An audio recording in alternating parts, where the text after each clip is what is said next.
And because I don't know how many people are actually being involved in the Gen Con thing, I'm going to mention it, but I don't want to spend a lot of time necessarily talking about it, because it's just, I will mention it because that's how this whole thing got together. But Right, David, I've just dropped you a link for the YouTube live stream. Okay, I'll post it in Discord, and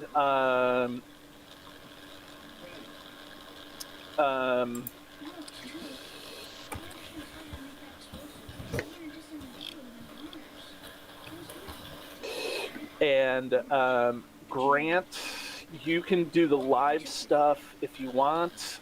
Ted, if you get any questions, can you be in charge of the Discord questions? Yes. And I will go to the YouTube page and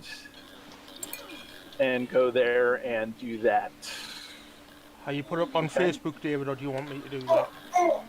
I have not put it up on Facebook, so if you want to put it up on Facebook, that's fine. But it's not a huge deal one way or the other here. Let's see.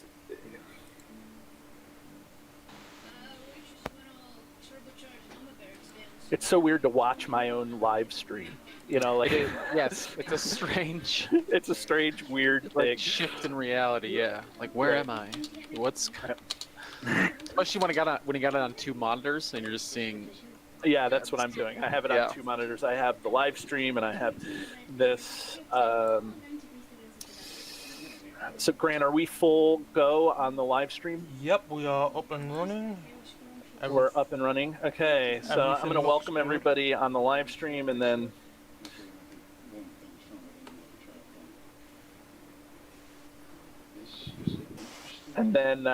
we will go from there.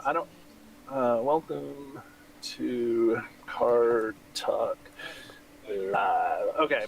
We're now up to 4 viewers on the YouTube.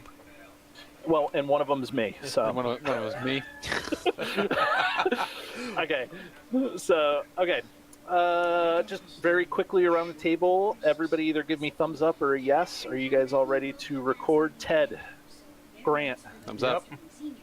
Okay, John, Palantir Record Keeper, Wandering Took, Ryan. Okay, so here we go, and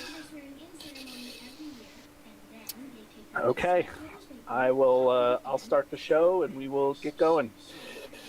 Hey everybody, welcome back to an amazing live episode of Card Talk, a podcast where we talk about several cards from the game.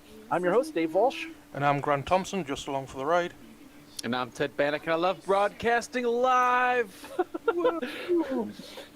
Don't mess up, David. You can't edit this afterwards, so... Oh, no, I can. I have ability to do that. You have the power. Yes. Yeah, a very special special episode of Card Talk. Do you know what also makes this episode special, Ted? No. No? Our patrons, David. Our patrons always make this show special. So it's if it weren't for our patrons, we wouldn't be able to do the things that we do. So I want to make sure that we give a very live, very special shout out to our patrons. And that's Daniel, David, Jake, James, Jason, Joseph, Joshua, Justin, Kyle, Lou, Matt, Mike, Dominic, Phil, Robert, Russ, and Sean. Every one of those people. Today is August 1st. Every one of those people have qualified to get swag from Card Talk. It's going to be issued sometime, hopefully, around the now canceled Con of the Rings. But everybody there, thank you so much for supporting the show. And I guess we just should get going into this. So just to give everybody an idea of what we are doing today, I sent out a request to have some people join us live to talk about their favorite card from the core set and the first cycle Shadows of Mirkwood. And we actually got a lot of interesting responses, and believe it or not, nobody picked the same card. And I didn't even do that on purpose. Of all the people that asked to come on the show, 0 people picked the same card. So what we'll do is, since Ted and Grant and I are old hat, what I'm going to do is go around the table and just introduce who's joining us, and they can talk a little bit about themselves, and of course they should mention which card they pick. So we have somebody joining us we have a lot of people joining us from Europe, actually, but the first person I will take is the person who has the biggest time difference between when we're recording now in the U.S. and where he is in Europe. So, and we're going to call him the Palantir record keeper. So, how are you today? Can I call you PRK? Is that okay if I do that? Of course. Okay. Fine. I'm fine.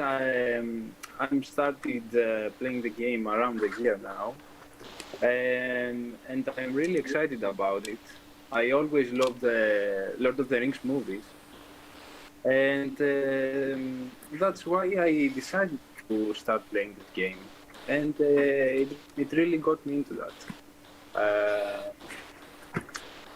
As I So said, the movies were really good for that. They were really well done, and they were really good at bringing people into the game. So that was into J.R. Tolkien in general. So that's good. a great introduction. Now I'm author on Vision of the Palantir. Highly endorsed Vision of the Palantir. Another Yes. excellent community publication. Yes, we make really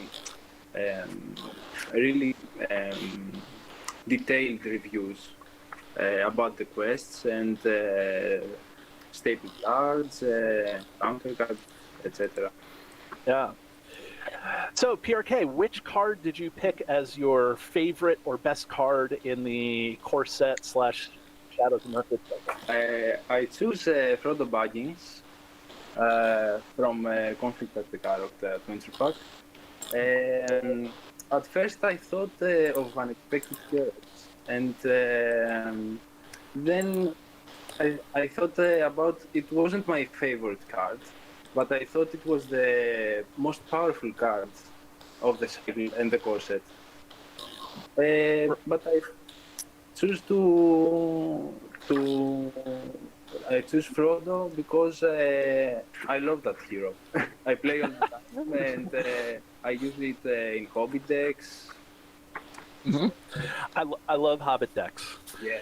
So that's one of my favorite archetypes to play. Really. So yeah, it's really good, especially with the new Bond of Friendship contract. Yes, That's my new favorite thing to do. But okay, well, we'll come back to you in a minute, PRK, and we'll keep going around as I'm looking at this. So Ryan is joining us from the U.S. here. So Ryan, tell us a little bit about yourself. What about the game, and then tell us what card you picked. Yeah, for sure. So I'm from Tennessee here in the USA. I've been playing the game for a little while now.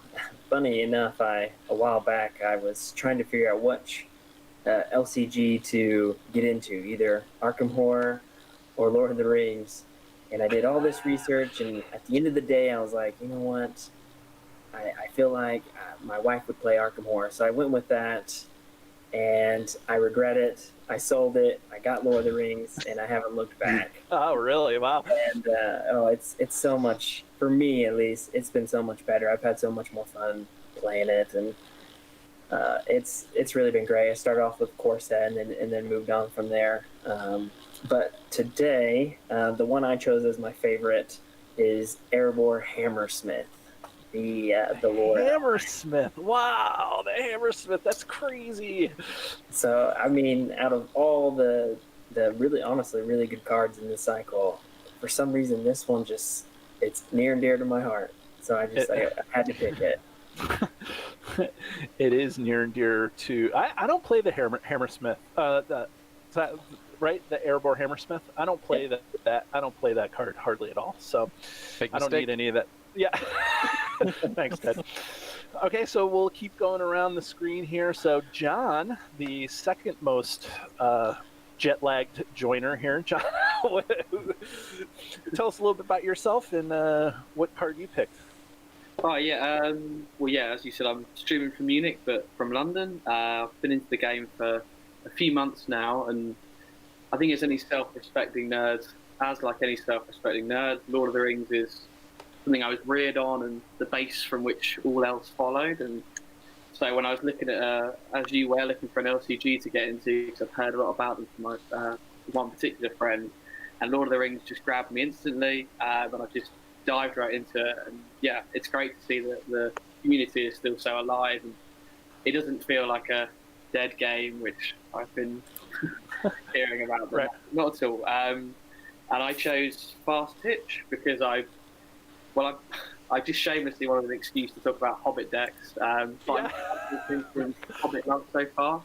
I think it's the closest thing to an auto include if you're going to make a Hobbit deck. It's unexpected courage at half price. It's perfect. Yeah, yeah. It's amazing. It's amazing. So we'll get back to your Hobbit deck thing because it seems to be a common thread here, at least with the PRK and you here, the Palantir Record Keeper. You guys love your Hobbits.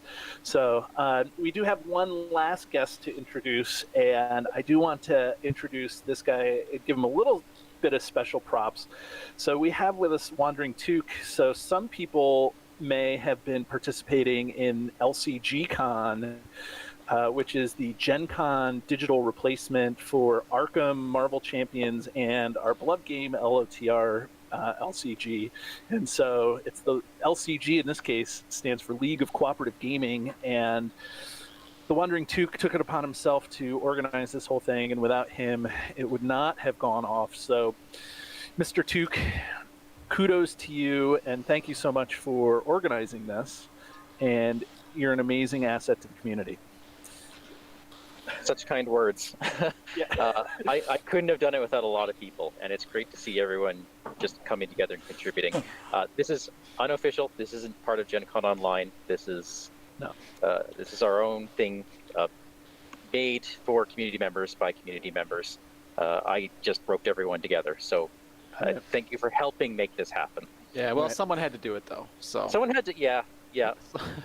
As I keep saying, I bought the pizza and beer, and I just waiting patiently to actually show up. So. On the shoulders of hill trolls, right? Yeah.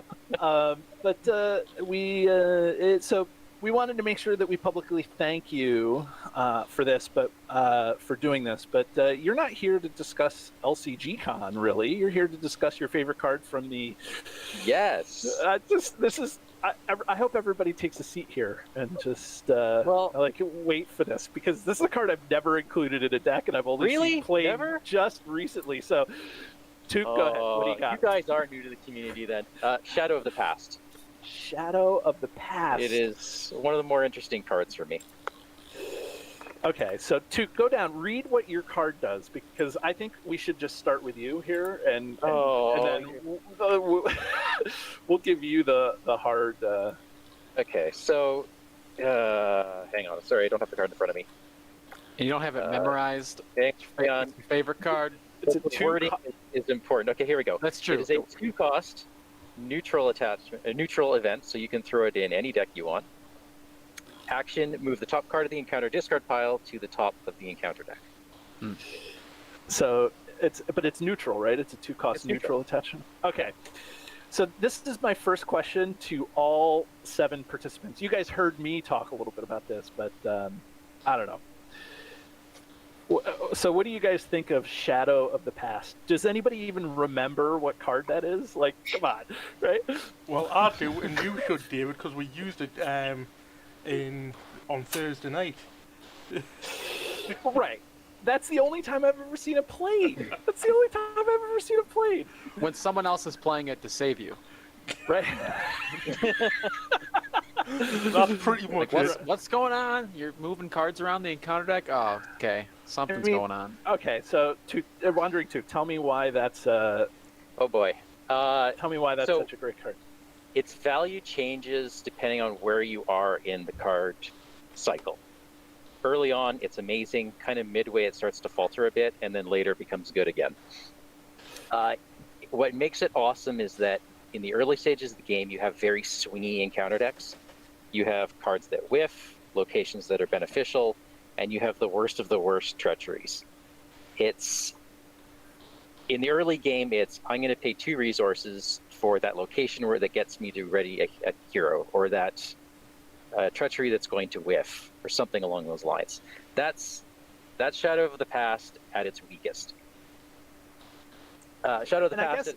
I was going to say, I guess it's also if you have a shadow effect and you want to put it back on there and there's no shadow effect, like you can trigger it to make sure that you don't get a shadow effect during combat too, right? Yeah. That's basic. That's basic. Okay, But then That's small time. that's simple Basic. stuff. Simple stuff. Okay, then you got the quests where you got keywords that are really important. So you're lost in the dark one. Your what are they called? Your locate tests. Is that what they're called? The ones where you're Yeah. pitching in the Yeah, long they're dark. the locators. Locators. Yeah, or you're looking for icons when you're doing sailing tests, or you're looking Yeah. for Beneath the Sands comes to mind. yeah, Which is where you're off looking track for the or on track. on track, off track is in the bottom corner. Yeah, Gollum is a classic one from Dead Marshes. Throw Gollum back on the top of the deck, or high Maybe test. See what you need. Journey to Put some Roscobel food on with top. Azelas. The sailing test, is that what you said? Yeah. Or maybe Journey to Roscobel with Azelas. If one Yes, went yes. as a shadow. Objectives, Athelas, right? Yeah. You Yes, go in yes, the yes, discard. That's a good play too. And not just Athelas, but the location that drags them out. Yes. Yep. Then there's a location that can drag Grimbeorn the Old out in the Carrick. Yes. The one with My with the favorite. bee and the flowers. Yeah, bee the pastures. best one. Bee pastures. I remember the bee and the flowers. Yeah. My favorite use is Shadow of the Past when you're playing solo, because Glorfindel comes off the top of the deck. You let him get discarded at the end of the round. Like, if you just to remind you, or is it Wait, Gildor? It's Gildor. It's Gildor. Gildor. Gildor. Right. Gildor shows up. He's a 3 willpower, and he just he's committed to the quest, and he joins you, and he sticks with you as long as you pay one of the Fellowship resources. So Right. at the end of the round, you let him go to the discard pile. You Shadow of the Past and back to the top of the deck, and for 2 resources, you've made sure that you're not pulling anything new off the encounter deck. You can use him as a chump blocker, so he's basically a feint, and you can clear up whatever else is on the table. Now do that 3 times in a row. I was when you first brought this card up, I thought it was like a really rogue choice, but no, actually, you've made a good defense for it. Yeah, if you're playing opponent, that should be. Oh, now I'm pulling that out and putting it into certain. Yeah. No, Yeah. yeah.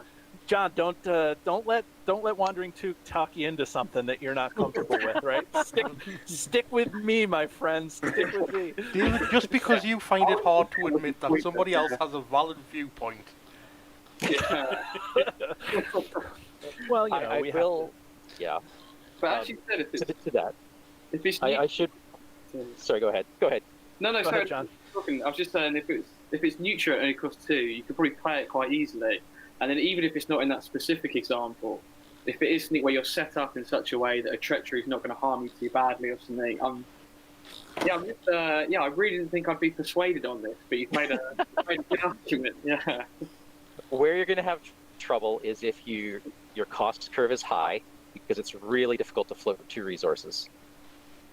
And I find its value wanes in against the Shadow and definitely the Isengard cycle, because there is no card that's worse than another, almost. Right. It's like, okay, why am I putting this card back on the encounter deck? I don't want to see it. I They don't all want to see any of equally these suck, cards. right? They all equally suck. So maybe an Assault on Dol Guldur, where you have those, you can try to pace the encounter deck a little bit by shoving bad cards on just so you don't see the really worst ones as often. I don't know. So I do have a listener live just ask, and then we'll move along from Shadow of the Past. But we have a listener, Matt, that asks, why isn't Wandering Took not your favorite card? Wandering Took. Yeah, good question. Because Caleb nerfed it. It's what, limit once per round now? For those people who don't know, Caleb Grace is the designer of the game who has designed the most significant chunk of the game. Caleb Grace has done it, probably has been a part of the game since the third cycle, and has done everything all up to the Vengeance of Mordor, the last AP now. So he's been the most. Anyways, okay, so Caleb's fault, huh? Yeah, Okay. Yeah. I think we're going to have to go to Hobbits next, and I'm going to group Hobbits all together here with the Palantir Wrecking Keepers card, Frodo, Baggins, and Fast Hitch, because I mean, that's even a good combination. Frodo Baggins with a Fast Hitch on it. You know, he can defend once, and then he can, defend again, right? So PRK. Can you take a minute and read Frodo Baggins and tell us what Frodo Baggins does? Okay. He's of course the hero, Hobbit hero, with 7 threat cost, 2 willpower, 1 attack, 2 defense, and 2 HP. And he has a response effect, which says, after Frodo Baggins is damaged, cancel the damage and instead raise your threat by the amount of damage he would have been dealt. Limit once per phase. Should I say more? No. And then, John, you're the one with the Fast Hitch, right? Ryan, don't worry. We're going to get to the dwarves at some point because they were a staple in the early game, and that's important. And even David's that, just being partial to his favorite cards. That's all. Yeah, right. I mean, we have 25 minutes left in this live recording, and so we'll just spend 23 minutes of it. And Ryan, you get the. No, anyways, John. What was the Fast Hitch? What does that do? Fast Hitch, to remind everyone, is a 1-cost lore attachment to a Hobbit character, and its action exhaust Fast Hitch to ready attached character. Right. Yeah. Okay, so PRK, when do we use Spirit Frodo? Okay. Do you use it in your Shadow of the Past deck? That's the question. Like, I don't know. No. You can use it in various occasions. First of all, it can work fantastic with the other Hobbit heroes for a Hobbit deck. You can go for a secrecy deck, maybe, with other Hobbits. And he complete with a new contract from the last adventure pack. He completes the 4-color friendship of Hobbits. Right. You can always, of course, jump block with Frodo, as you actually raise your threat instead of damage. And maybe you can boost his defense with Hobbit Cloak or other attachments in order to minimize the amount of threat you will take. So in Hobbit decks, you don't want to have really high threats. Because the engagement cost of the enemies must be high threats in order to have a lot of advantages. So boosting Frodo's defense will help you to defend some tough enemies, and on the other hand, raise your threat by little per attack in order to get access to Hobbit advantages. I mean, I was going to say, like,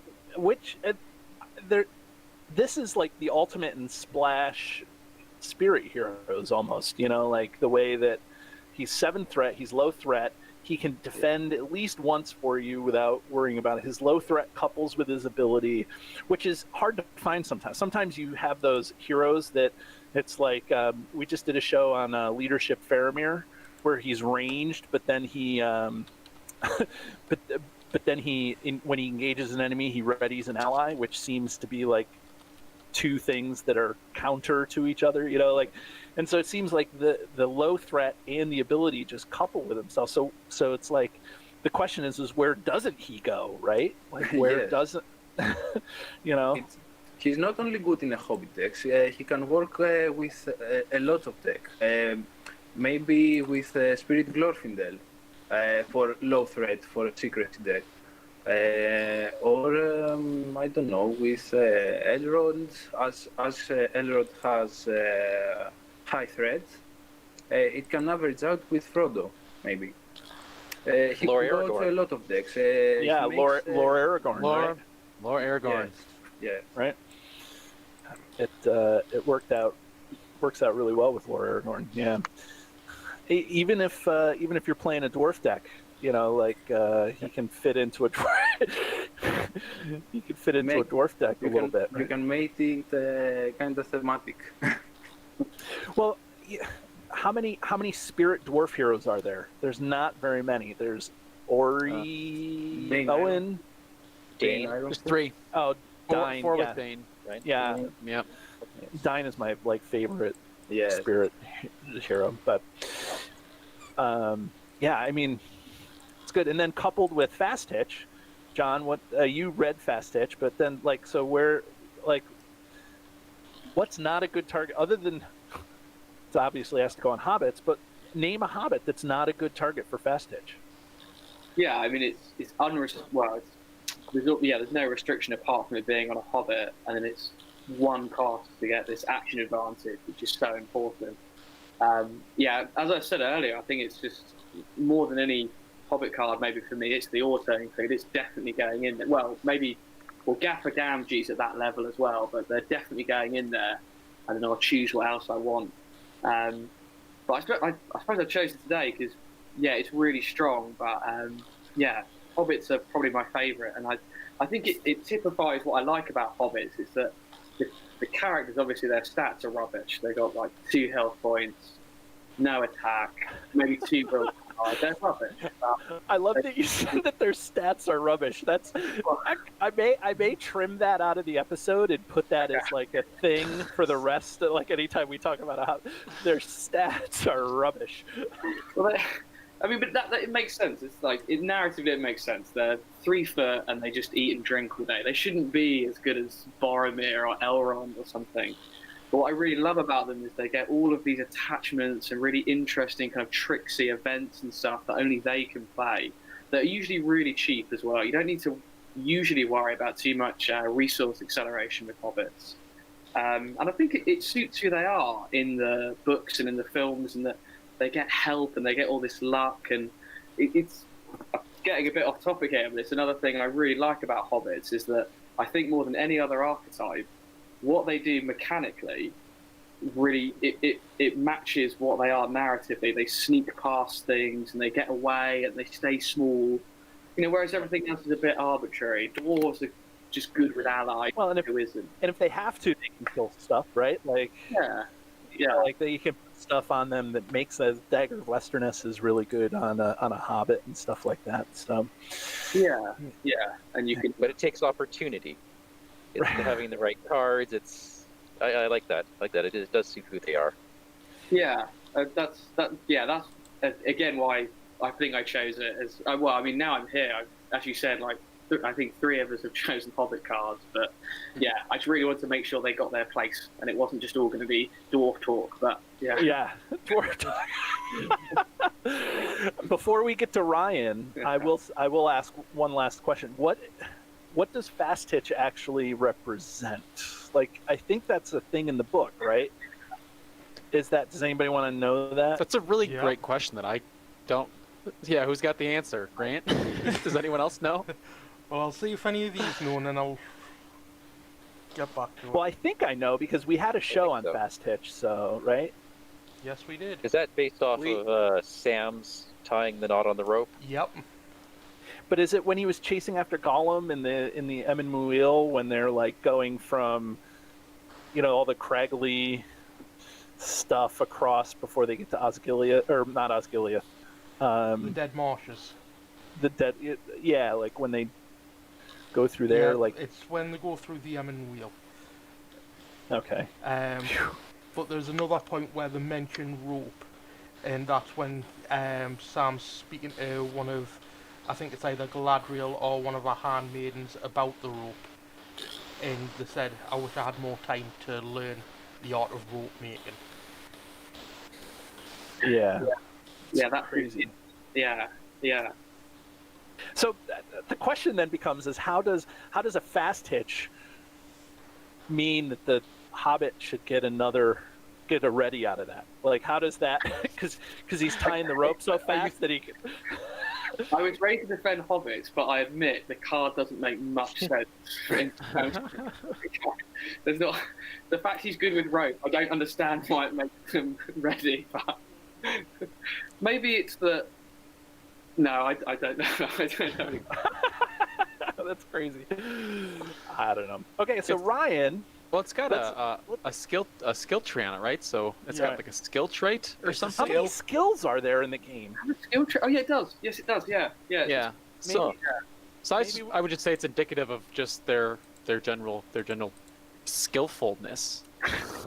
I have to whip out Hall of Bjorn here and look up skill trait. Find out how many skill traits are. Right. It's not. I will say that Grant chose Unexpected Courage, which is a condition trait, which definitely really goes right into Ryan's card. And so Ryan, you picked I gave you a little bit of crap for it, but it was a pretty good card. I have actually used it before, but what's the card that you picked?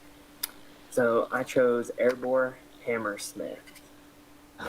And so he is a lore ally, dwarf, and he's 2 costs with 1 willpower, 1 attack, 1 defense, and 3 hit points. And he has a response, which is after you play Erebor Hammersmith, return the topmost attachment in any player's discard pile to his hand. Okay. Wait, you picked the Erebor Hammersmith? Did I mess something up in my own head here? Probably. It wouldn't be the first time. Yeah. Yeah, Erebor Hammersmith. Okay, I've used the hammer. For some reason, I was thinking Miner of the Iron Hills, but that was somebody who was going to be on the show. That condition. I was thinking condition removal, a Miner of the Iron Hills, which I never use. Okay. Well, they're both dwarves. The Hammersmith is really good, right? Yeah, I like the Hammersmith. So defend your Hammersmith pick. We have 7 people on this show, and everybody picked a different card. So defend your Hammersmith a little bit, Ryan. I mean, I'll have to say, especially in the early game, you have lore, which a lot of their cards are going to be high cost, and Erebor Hammersmith is a 2-cost ally, and there's the only other low-cost allies for lore was Miner of the Iron Hills, which is also 2, and then the River Song for 1. And every time I've played a lore deck, especially in the early game, and he has always been there for me. And I mean, he's one of those unsung heroes that you play him, you don't even think about it, but he defends and he's just always been reliable for me. I'll be there for you. He's a friend, right? He is. He is just been amazing for me, and I just have to give him his props. I mean, especially if you're teaming up with Dane, he becomes a 2-2-1-3, which is huge, and he defends well. He can help break some of the defenses of enemies when you're attacking them.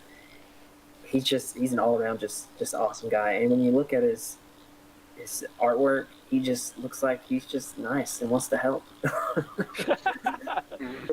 He can bring That's back, one of the things that we. He can bring back Cram. He brings back Cram. Cram. Yeah. So I often call him, like, I give him a name based off whatever card he's bringing back. He's often like the Erebor Baker, right? 'Cause he'll bring back a Cram, he'll bring back a Lembas, he'll bring back like a horse. It's like, oh, the Erebor horse smith. He just brings back these ridiculous things. Like, what is he making? I imagine he's, working in some type of factory. And that part always amuses me about the card, like whatever you bring back to your hand. Right. So I have a question for Ryan. Yeah. Do you use his ability defensively, like just to get back the attachment you didn't want to use, or do you use it more for shenanigans, like cram or what's that one?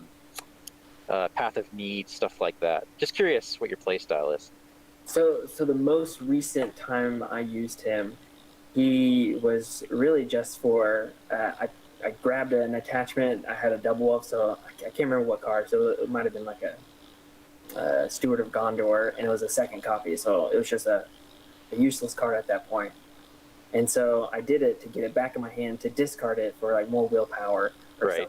Something. And so it was just a quick way to just gain an extra card, and be able to just kind of boost my other stats. And of course, even when you have like some nasty treacheries or some shadow effects where it discards like the attachment that you needed the most, and you can just play hand pop, got it back, get it back, and it doesn't disrupt your flow. One of the things that's really it's like, of all the things that happen, of all the cards that we get, very rarely do we see an exhaust something you control for as an encounter card effect, but you see a lot of shadow effects that's discard an attachment you control. I would say you see it at least 3 quests per cycle. So that Erebor Hammersmith, even if you're not doing shenanigans, becomes a great card, to do that. And then if you couple that with Reforged, now you have a lot of stuff that you can bring back from the grave, so including Fast Hitch, right? That's true. Fast Hitch. Okay, David, and to answer your question, there's a total of 14 skills attachments in the card pool. Skill attachments? Yes. Yeah. Oh, man. Some ones that might surprise you, like Visionary Leadership is a skill. That is a skill. Oh yeah. And all of the cards that grant other traits, so like Mighty Warrior that grants you the Warrior trait, Right. Yeah, that's a skill. Diligent Noble. Yep, and the Scout and the Ranger. Is Expert, Mighty Prowess a skill? yes. Also, yes. Expert Treasure Hunter. Mm-hmm. That's definitely a skill. That's just married life. You have to be an expert treasure hunter if you have a wife or girlfriend. You just have to know where everything is, so that you can. It's definitely a skill. I can Yep, back and that also up, so. self-preservation. Also a skill in married life. Yes. Well, and self-preservation again is another one of those things that can be brought back with the Hammersmith. I mean, Well, the Hammersmith. all the cards is we've listed can be brought back with the Hammersmith. I know, but Yeah. if you lose a I don't know, a Mighty Prowess, you may not be so upset about it. But Well, I don't right. know. Ryan, do you play mostly solo? Do you play 2-player, multiplayer? Right now, it's definitely more solo. Okay. And so I generally have him in all my lore solo decks, just because he's cheap, he's reliable. If you want to do like a Dwarf Swarm deck, he fits in there. I personally haven't, but I know there's like what is it, like dwarf mining decks where you're just mining through and I think he can also add to that too, because you mine through an attachment you want, boom, throw Yes. it back. Yeah. Yeah. That's true. That's a good add to my That's better dwarf. than my strategy of just getting mad. There goes the king under the mountain. Right. Well, yeah, you like, oh, there goes my test wills, but thankfully I drew this hidden cash into my hand, right?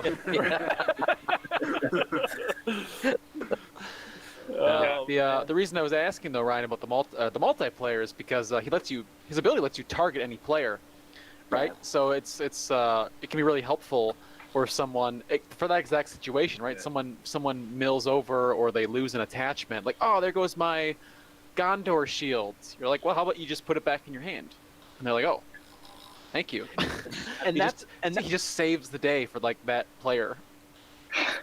It's one of those treacheries that I don't know about you guys, but I never prepare for it. I know it might be coming or it might be in the deck, but I don't think to bother about it, and it's so infuriating when you lose that one thing, like a steward or like a Villier or something, and it just decimates it. So if you had an Erebor there or someone you were playing with, yeah. It's the Wind Whipped Rain. I'm playing through the Hobbit saga with and you get rid of all of your attachments, and you're like, crap. What do you do? Like that's even a good. My card I picked sneak attack, so you could sneak attack the Hammersmith into play, bring the Hammersmith back out, hard cast him the next round, and then you start getting your attachments back. But I don't know. So, it says after you play Erebor Hammersmith. Yeah, I think it's after you play him, so you can't sneak attack him. You can't sneak attack him. Right, but still. Oh well. Yeah, but a 2-cost lore dwarf is not. There's 3 hit points. That's some archery soak right there too, right? He can just take damage. You're like, okay, that's fine. Yeah. I mean, and that's the beauty of all dwarves, not just the Hammersmith, but all dwarves. They have so many hit points that it just makes it. Yes. They're not the hobbits, that's for sure. The rubbish hobbit with the rubbish stats. But Frodo makes an okay pincushion, right? Yes. Right, Jerka? I mean, if you're playing hardy leadership, and then the dwarves are even more sturdy. Yes, that's what I was going to say. Yeah, the fast hitch Frodo combo, that's like the ultimate, oh crap, I messed up, save me. Right. Card with an enemy. I'll just ignore threat for now. I need to get through this one bit. I'll deal with it. Yeah. Yeah. Oh yeah. Well, very early on in the card pool, there was that enemy from the core set, the Hummerhorns. That when you engage him. Oh yeah. When you engage the Hummerhorns, you have to take 5 damage to a hero. Yeah. Oh. Which, based on the core set, is basically kill a hero. Yeah. It's death. It's death to pretty much anyone, and unless you were playing some other type of cards to kill him in the staging area, or Baron. Or Baron. I almost. Oh yeah. Yeah, Baron. I almost dropped the game and stopped. I remember that's like the first quest that comes out, isn't it? The Spiders and Spiders or whatever, and all journey through Mirkwood. I remember when that came up and just thinking, oh, what is this game? I was almost ready one card out a third. Frodo's the one who saves you. It's funny, the hill troll is usually the hill troll is usually the one, but when you think about like the unsung bad guys in that first cycle, the Hummerhorns is one of those unsung bad guys. It's worse than the hill troll probably, because once you figure out the hill troll, you kind of figure out the hill troll, right? Yeah. Like but the Hummerhorns can come out, and then I think the shadow effect on the Hummerhorns is not. It's damage everybody, right? Yeah, it's like super horrible too. Like. It's probably discard all your attachments, and then the Hammersmith becomes even better, right? It is the Hummerhorn Shadows deal 1 damage to each character the defending player controls, 2 if it's undefended. So it is damage. Absolutely right. Yeah. Ryan's face was priceless. Sorry. Go ahead, John. What were you saying? No, it's just it's just obscene for the tutorial quest. That's like, it shouldn't be a shadow card that's that powerful, but yeah. When you turn on the hill troll when you think you've worked it out, you do, but then quite sneakily there's that second hill troll, and I'm sure you've all had it where if you ever had it really early on, it's just like, oh well, might as well scoop now, when you immediately pull 2 hill trolls.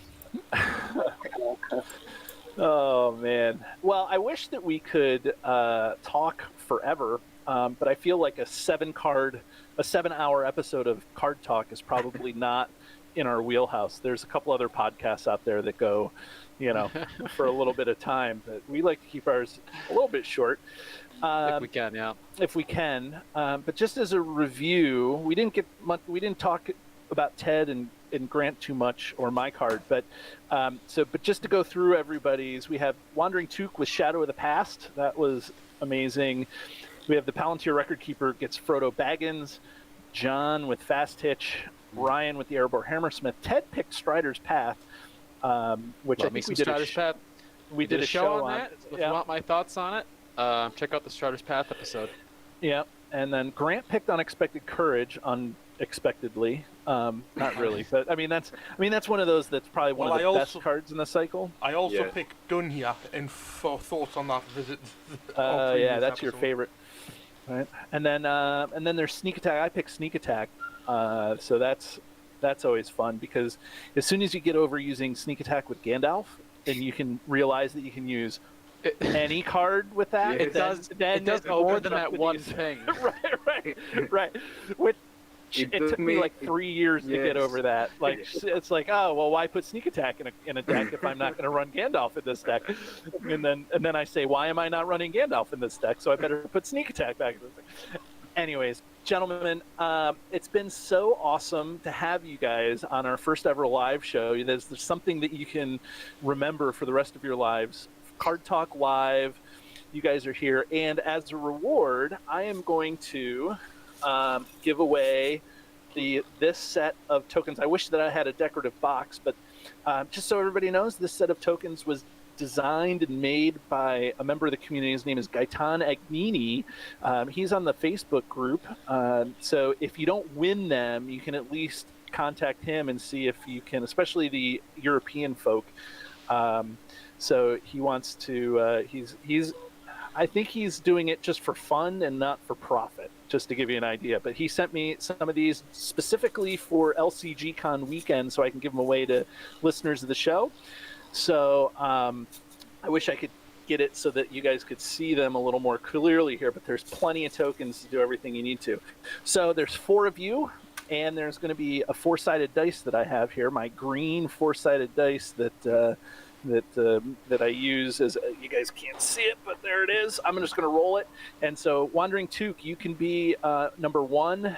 Palantir Record Keeper, you can be number 2. John, you can be number 3. And Ryan, you can be number 4. Ted and Grant, you are exempt because you're hosts of the show. Sorry. Okay, so here I'm going to roll the dice. Again? And we got a 2. Whoa. Palantir Record Keeper. Okay. That's Thank awesome. you very much. Thank you very much. So you'll get a set of tokens from Gaetan Agnini, and Thank you very much. yep, we'll get them sent off to you, and that'll be amazing. So Thanks. okay, Thanks a guys. lot. Yep. And thank you guys for joining us, and join us again in 15 minutes as we talk about more cards from everybody's favorite cycle, the Arid Mithrin cycle. So have a great day, everybody. Bye. Thank you. Hey guys. Yep. Bye.